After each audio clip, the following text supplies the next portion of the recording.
Assalamualaikum warahmatullahi wabarakatuh. Saya Paksi Bimantara dengan NRP 501725-1039 dari Departemen Teknik Geofisika. Kali ini saya akan mempresentasikan atau menjelaskan gambar-gambar yang terdapat pada chapter 13, yaitu mass wasting. Pada gambar yang pertama, gambar 13.1, di sini menggambarkan berbagai jenis erosi massal yang terjadi pada lereng. Dikelompokkan menjadi 3 kategori utama, yaitu aliran atau flow, geseran, slide, dan jatuhan, fall. Pada yang pertama, yaitu aliran atau flow, menunjukkan massa material yang bergerak menuruni lereng seperti fluida. Posisi awal massa sebelum bergerak ditandai sehingga terlihat bagaimana material berpindah. Contoh aliran termasuk rayapan tanah, aliran tanah, dan aliran lumpur. Lalu yang kedua, jatuhan atau fall, menunjukkan batuan yang jatuh bebas dari tebing atau lereng curam. Posisi asli batuan di tebing ditandai, dan di dasar tebing sering terlihat gelombang atau tumpukan batuan yang terbentuk akibat jatuhan. Contoh tipe ini adalah rockfall. Yang ketiga ada geseran, slide. Gerakan massa menuruni lereng sepanjang bidang tertentu. Ada 2 tipe utama, yaitu geseran translasi dan rotasi. Untuk geseran translasi, massa bergerak menuruni lereng sepanjang bidang datar atau planar. Posisi awal material ditandai memperlihatkan perpindahan yang terjadi.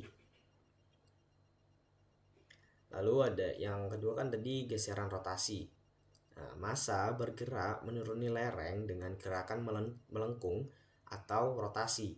Posisi awal seperti pohon atau batu besar ditandai untuk menunjukkan pergeseran.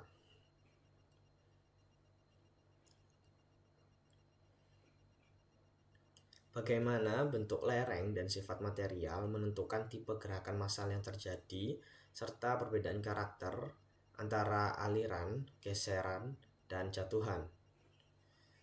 Lalu untuk gambar yang 13.2,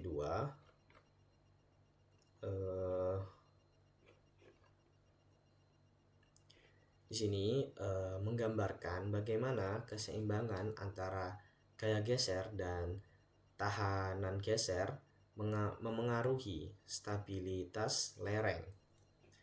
Pada gambar yang A menunjukkan balok di lereng di mana gaya geser yang ditunjukkan dengan panah coklat lebih kecil daripada tahanan geser. Dalam situasi ini, balok tetap stabil dan tidak bergerak karena tahanan geser cukup untuk menahan gaya yang mendorong balok menuruni lereng. Untuk yang B, sama seperti gambar yang A, tetapi kali ini tahanan geser lebih kecil daripada gaya geser. Akibatnya, balok akan mulai bergerak menuruni lereng karena gaya yang mendorong lebih besar daripada yang menahannya. Lalu untuk yang C, gambarnya C, menunjukkan balok di lereng yang lebih curam. Di sini diperlihatkan betapa besar gaya yang bekerja pada balok dan seberapa besar tahanan geser harus ada untuk mencegah gerakan. Semakin curam lereng, semakin besar gaya geser, sehingga resiko longsor meningkat jika tahanan geser tidak mencukupi. Lalu untuk yang gambar yang D menunjukkan gaya yang bekerja pada suatu titik di dalam tanah. Panah berwarna kuning mewakili kekuatan geser pada titik tersebut. Jika panah ini lebih pendek daripada gaya geser yang bekerja, tanah tetap stabil. Jika panah lebih panjang dari gaya geser, tanah pada titik itu akan meluncur atau berubah bentuk. Lalu gambar yang 13.3, Di sini menggambarkan pengaruh air terhadap stabilitas dan perilaku pasir. Pada gambar yang A menunjukkan pasir yang tidak jenuh, di mana sedikit air hadir di antara butiran pasir. Tegangan permukaan air di antara butiran menciptakan kohensi tambahan, sehingga memungkinkan pasir membentuk lereng yang vertikal tanpa runtuh. Untuk yang B menunjukkan pasir yang jenuh, di mana air mengisi semua ruang di antara butiran. Dalam kondisi ini, air memisahkan butiran pasir sehingga kohesi berkurang, membuat campuran pasir dan air menjadi mudah mengalir. Lalu untuk yang C, ini adalah contoh nyata, yaitu kastil pasir di Acapulco, Meksiko, yang terbentuk karena sedikit air menambah kohesi, memungkinkan pasir disusun menjadi bentuk yang stabil. Lalu pada gambar 13.4 di sini menggambarkan indikator rayap atau creep, yaitu tanda-tanda yang muncul akibat pergerakan tanah yang sangat lambat menuruni lereng. Gambar ini menunjukkan berbagai fitur yang menandakan rayapan, seperti batang pohon yang melengkung, tiang pagar yang miring, serta batu nisan yang mengalami pergeseran berbeda antara yang lebih tua dan yang lebih muda. Selain itu, tembok yang bengkok atau rusak, batuan dasar lapuk yang menekuk ke bawah lereng, serta tanah dan lapisan batuan dasar yang bergerak perlahan juga merupakan indikator rayap. Lalu gambar 13.5 memperlihatkan contoh indikator rayapan di berbagai lokasi dan bagaimana rayapan memengaruhi objek maupun fitur alam. Pada gambar yang A memperlihatkan batu nisan miring di halaman gereja di Limerick, Inggris. Meskipun seseorang mungkin meluruskan satu batu nisan, lereng yang sedikit miring menyebabkan tanah terus merayap, membuat batu nisan tersebut tetap miring. Lalu pada gambar yang B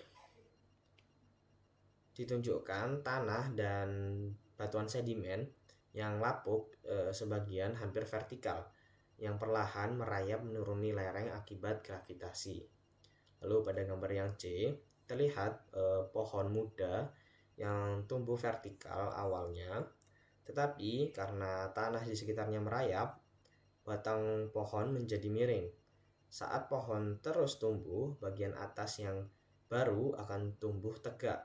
Namun lama-kelamaan batangnya tetap menunjukkan kemiringan akibat pergerakan tanah yang ada di bawahnya.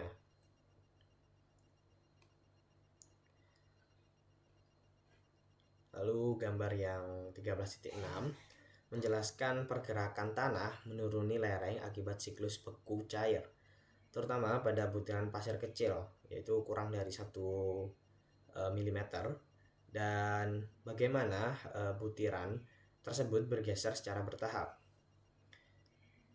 Pada gambar yang A terlihat batu dan tanah yang mengembang ke bawah saat pembekuan. Air dalam tanah membeku, menyebabkan butiran pasir terangkat sedikit dari posisi awalnya. Butiran yang dipantau ditunjukkan dalam gambar.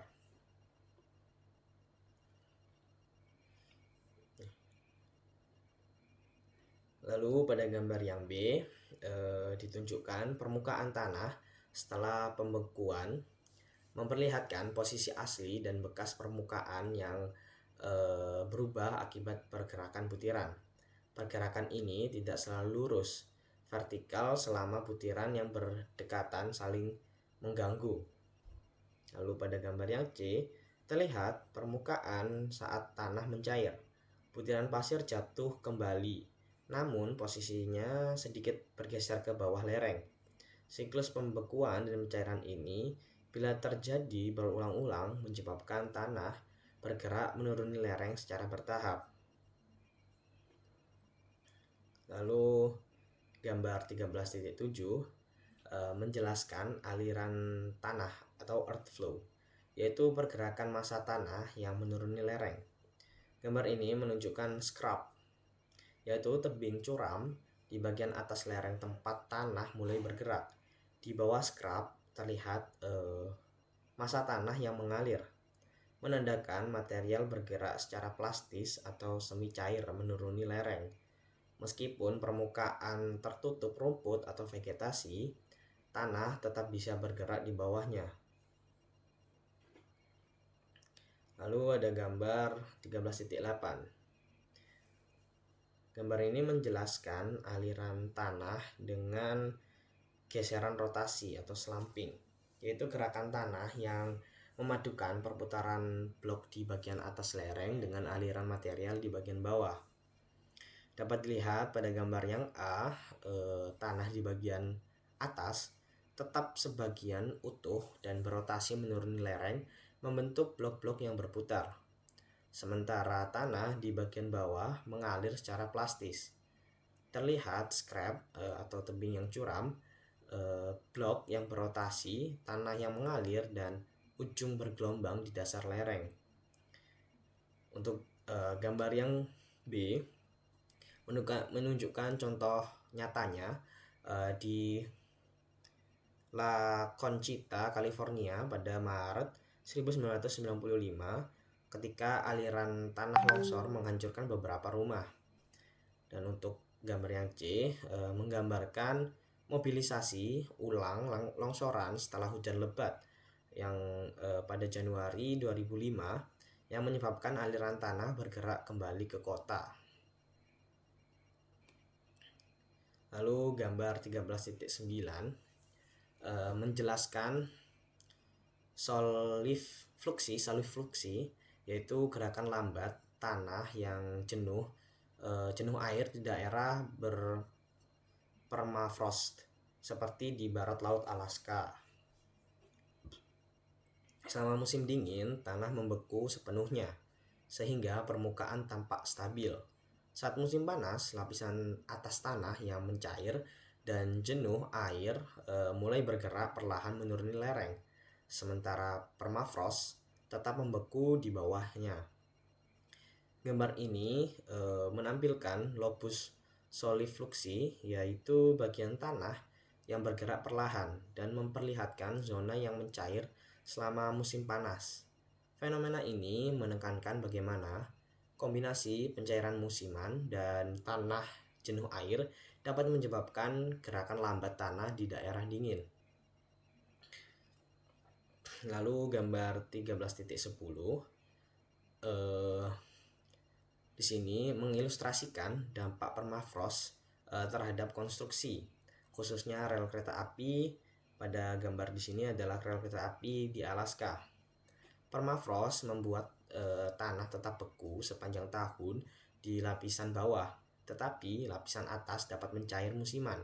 Saat lapisan atas tanah mencair, tanah menjadi jenuh air dan tidak stabil, sehingga struktur di atasnya seperti rel kereta api dapat melengkung, miring, atau rusak.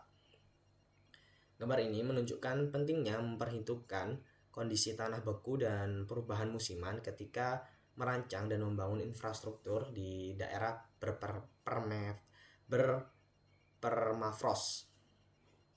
Lalu gambar yang 13.11 ini adalah ilustrasi aliran puing atau debris flow di La Conchita, California yang terjadi pada Januari 2005 dan menewaskan 10 orang.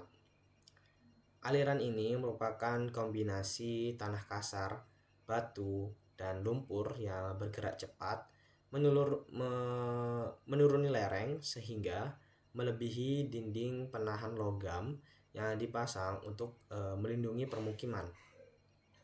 Gambar ini menunjukkan bahaya besar erosi massal bagi daerah permukiman yang terletak di lereng, sekaligus menekankan pentingnya mitigasi dan pemantauan di wilayah rawan longsor. Lalu gambar 13.12 di sini adalah ilustrasi aliran lumpur kering di pegunungan Andes Peru. Lumpur yang pernah bergerak menuruni lereng kemudian mengering sehingga terbentuk retakan, punggungan dan tekstur permukaan yang khas akibat penyusutan. Gambar ini menunjukkan bagaimana aliran lumpur meninggalkan jejak geomorfik yang dapat diamati meskipun materialnya sudah kering, memberikan informasi tentang arah dan sifat aliran di masa lalu. Lalu gambar yang 13.13 adalah ilustrasi dampak aliran lumpur besar akibat letusan gunung Saint Helens pada 18 Mei 1980 terhadap infrastruktur. Seorang pria terlihat memeriksa jembatan baja sepanjang 75 meter di Jalan Negara bagian Washington 504 yang hanyut oleh aliran lumpur. Struktur jembatan terbawa sekitar 0,5 km ke hilir dan sebagian terkubur oleh material lumpur. Gambar ini menunjukkan betapa destruktifnya aliran lumpur terhadap bangunan dan transportasi, sekaligus memberikan gambaran yang nyata tentang kekuatan erosi massal pada skala yang begitu besar. Lalu gambar 13.14. Ini adalah ilustrasi proses pelapukan dan erosi pada The Old Man of the Mountain di New Hampshire.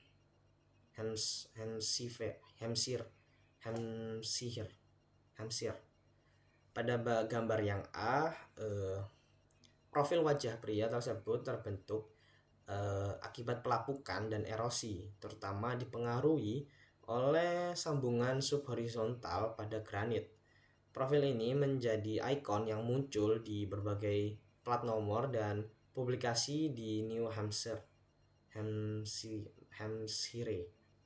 Pada gambar yang B, setelah mengalami erosi berkelanjutan, fitur The Old Man pecah dan runtuh menjadi jatuhan batuan pada 3 Mei 2003. Gambar ini menunjukkan bagaimana proses alami seperti pelapukan dan erosi dapat mengubah lanskap secara signifikan dari waktu ke waktu, bahkan menghilangkan fitur alam yang ikonik. Lalu gambar yang 13.15 adalah ilustrasi dua contoh jatuhan batuan atau rockfall. Contoh pertama menunjukkan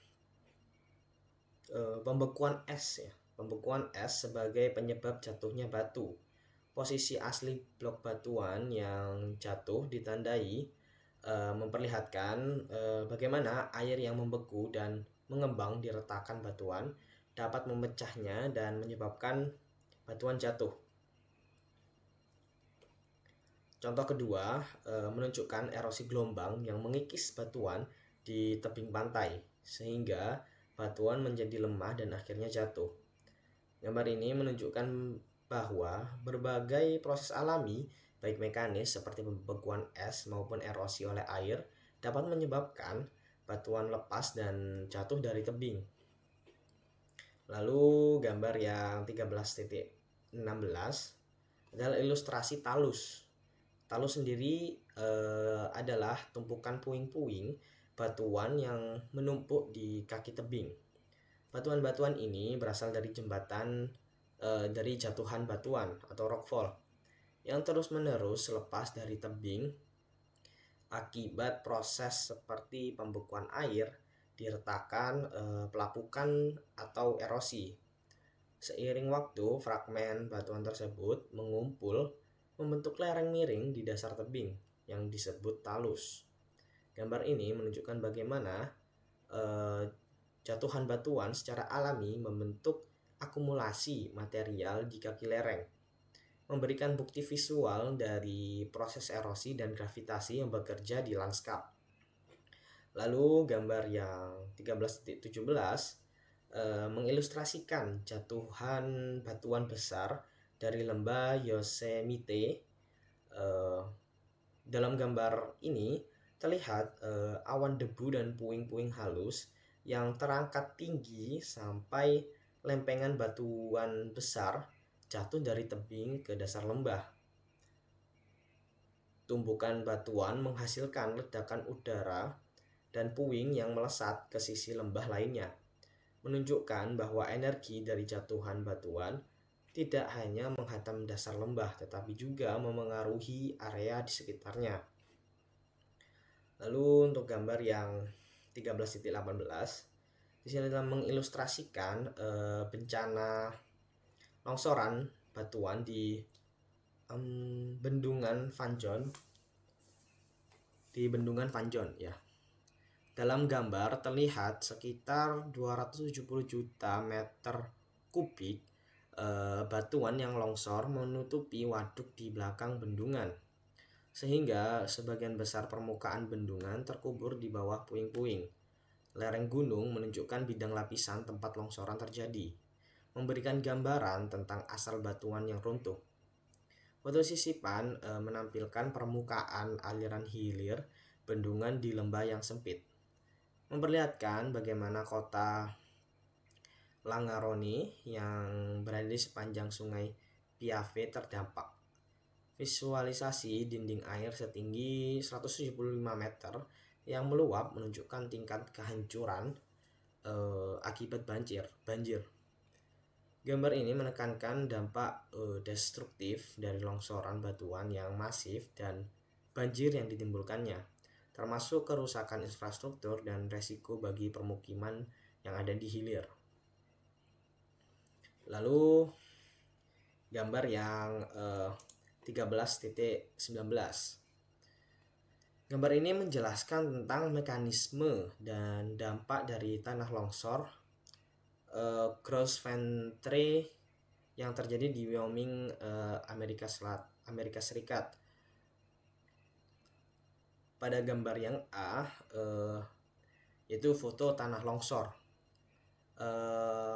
Foto aktual dari lokasi tanah longsor Gros Ventre. Dapat dilihat pada gambar bekas luka besar pada lereng bukit yang ditutupi oleh hutan. Area yang meluncur terlihat gersang dan dipenuhi puing-puing atau debris, bebatuan dan tanah.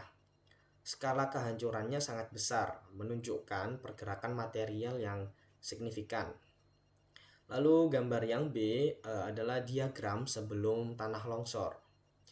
Diagram penampang melintang ini menunjukkan kondisi lereng sebelum tanah longsor terjadi. Ada lapisan batu pasir yang jenuh di bagian atas yang terletak di atas batuan serpih atau shale. Air melunakkan serpih di bawah batu pasir yang jenuh. Air hujan atau air permukaan meresap ke dalam batuan, mencapai lapisan serpih yang lebih lunak. Ketika serpih melunak, ia menjadi lapisan yang lemah dan licin, membuat lapisan di atasnya tidak stabil. Lalu untuk yang C, diagram selama dan setelah tanah longsor terjadi. Diagram ini menunjukkan bagaimana tanah longsor terjadi. Material di atas bergerak karena adanya gaya gravitasi. Pergerakan terjadi meluncur di sepanjang lapisan serpih basah yang bertindak sebagai pelumas. Puing-puing longsoran atau slide debris menumpuk di dasar lembah, menghadang aliran sungai. Dalam kasus Gros Ventre, longsoran ini menciptakan bendungan alami yang kemudian membentuk danau. Lalu gambar 13.20.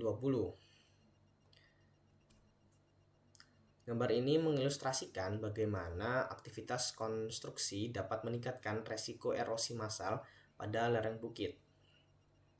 Sebelum konstruksi, lereng relatif stabil dan ditutupi oleh vegetasi yang lebat yang membantu menahan tanah. Setelah konstruksi, beberapa perubahan terjadi. Penyiraman menambah air ke tanah, bangunan menambah beban, pengisian material dan pengupasan vegetasi, serta pencemaran lereng untuk jalan. Gambar ini menunjukkan bahwa aktivitas manusia dapat secara signifikan mengurangi stabilitas lereng, meningkatkan kemungkinan terjadinya longsoran, aliran tanah, atau bentuk erosi massal lainnya. Lalu gambar yang 13.21 mengilustrasikan bagaimana drainase dapat digunakan untuk mencegah erosi massal pada lereng. Tanpa drainase, air yang terperangkap di dalam tanah meningkatkan gaya dorong, menyebabkan pergerakan tanah dan tekanan pada dinding penahan. Dengan sistem drainase, air dialirkan melalui pipa, sehingga mengurangi tekanan dalam tanah dan memungkinkan dinding penahan menjaga lereng tetap stabil. Gambar ini menunjukkan bahwa pengelolaan aliran air adalah kunci untuk meningkatkan stabilitas lereng dan mencegah longsoran atau aliran tanah lainnya. Lalu gambar 13.22 di sini mengilustrasikan penggunaan struktur pelindung beton untuk mencegah kerusakan akibat longsoran salju. Gudang beton dengan atap miring ditempatkan di atas jalan raya di Canadian Rockies. Struktur ini membelokkan atau menahan longsoran salju, sehingga salju tidak menimpa kendaraan atau merusak jalan.